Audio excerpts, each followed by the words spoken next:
Take a look at this spreadsheet.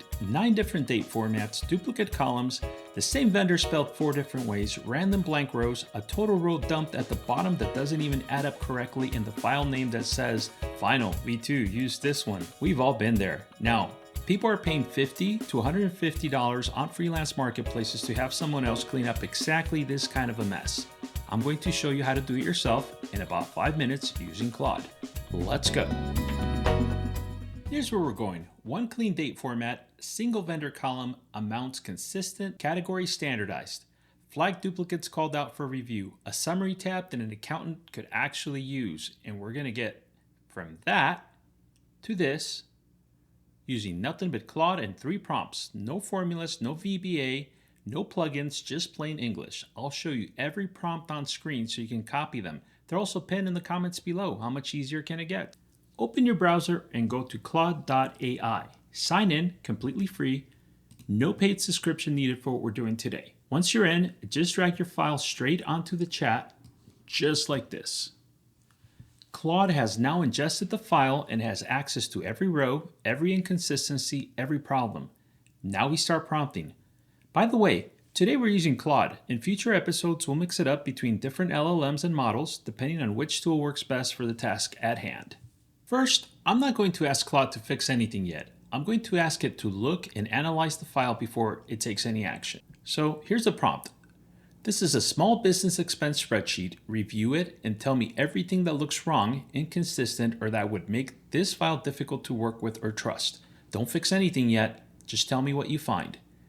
You go ahead and you paste the prompt, or you type it in, and you hit submit.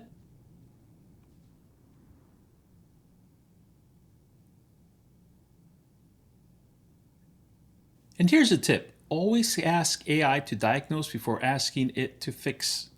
You'll catch things you didn't even know were problems, including ones that could cost you money. As you can see, the results are now displaying, and it's going to list all the issues found. And we're just going to scroll down to the bottom. Here's a summary count. 13 categories of problems. Duplicate columns, duplicate rows, 7 date formats, and so forth and so on. Now we fix it. Notice how this prompt I'm about to paste is built to address what Claude just found. And just as a reminder, vague prompts get you vague results. Specific prompts get you specific results. So let's go ahead and paste it. And we're basically telling it to fix everything it identified. It says do not delete any transactions. You want it to flag suspected duplicates and whatnot. At the end of the day, you're retaining control of what actions are going to be taken. You're just telling it to fix it, but let you decide what gets deleted. So let's go ahead and submit it. Okay, here we go. We have our results back.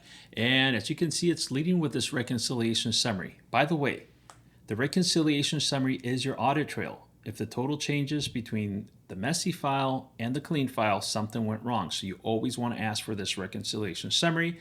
As you can see, it tells you how many rows it started with originally. It tells you, hey, only the blank rows were removed. Net, 0 rows were deleted. It gives you other items identified here, review flags, things like dollar reconciliation, and it provides a file for you to be able to download it to your desktop. But we're not going to do that just yet. Hang tight. All right, so now we have the output from our prompt. So we're going to go ahead and paste our last prompt. So this is where it goes from clean data to a finished deliverable, something you could hand to an accountant or show to a client right now. So again, you're instructing it, take the clean data and format it as polished. You can read the rest of the prompt here on my screen. Again, these prompts are going to also be posted. They're going to be tagged to the video itself. So let me go ahead and submit it. And here we go. Here are the results. As you can see, it's letting you know 0 formula errors across all 23 formulas. Now you have your deliverable here. So we're going to go ahead and download this really quick. It has some details about the number of transactions, items flagged for review, the total spend. It's going to break it down by category. And you're also going to have a data table tab. So when you click on the tab, of course, this is easier to see on within Excel. When you look at the deliverable, these amber tabs are duplicates, and this is gonna allow you to visually identify these duplicates. And for example, this row 16, it's telling you, hey, there's a possible duplicate on row 20 that corresponds to this one. So when you look at AT&T for 200, and if you count the rows, this should correspond to row number 20. It's telling you, hey, AT&T, $210, and one of them is tagged as February phone, the other one is phone dash February.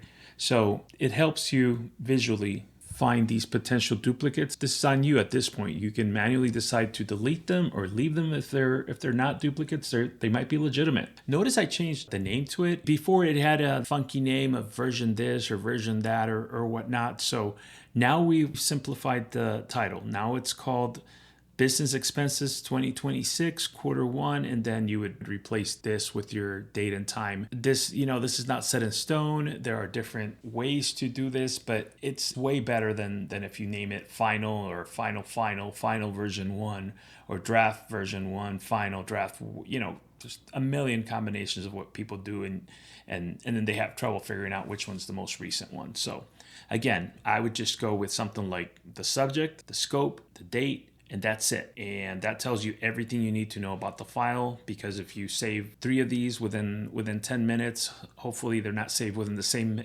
minute. So you would have minute 1, minute 2, minute 3. It would help you differentiate them one from each other. So here's another tip. Again, specific prompts get you specific results. As you remember from earlier, we asked to get a little bit more detail, so we did get that.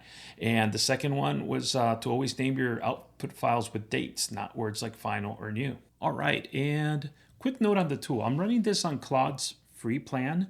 For heavier file work, you may hit session limits and need to wait for the 4.6 model either way. But let's be real about what just happened. On Freelance Marketplaces right now, there are sellers with 400 reviews charging $50 to $250 to do exactly what we just did. And they're getting paid because most small business owners either don't know that this is possible, or let's face it, they're too busy working in their business, serving customers, keeping the lights on. And look, if your situation is more complex and you just don't have the bandwidth, there's absolutely nothing wrong with hiring a professional. That's what freelancers are there for. Today, we're just showing you what's possible when you want to handle it yourself. What we used was that free account for Claude, a file that you already had, and 3 prompts written in plain English. No formulas, no plugins. The skill here isn't technical. It's knowing how to describe your problem clearly, and that's something that you can get good at fast. That's it for this episode. The prompts from today are pinned in the comments. Copy them and use them on your own files. Now, here's my question for you in the comments. What's the most repetitive thing you do in Excel every week?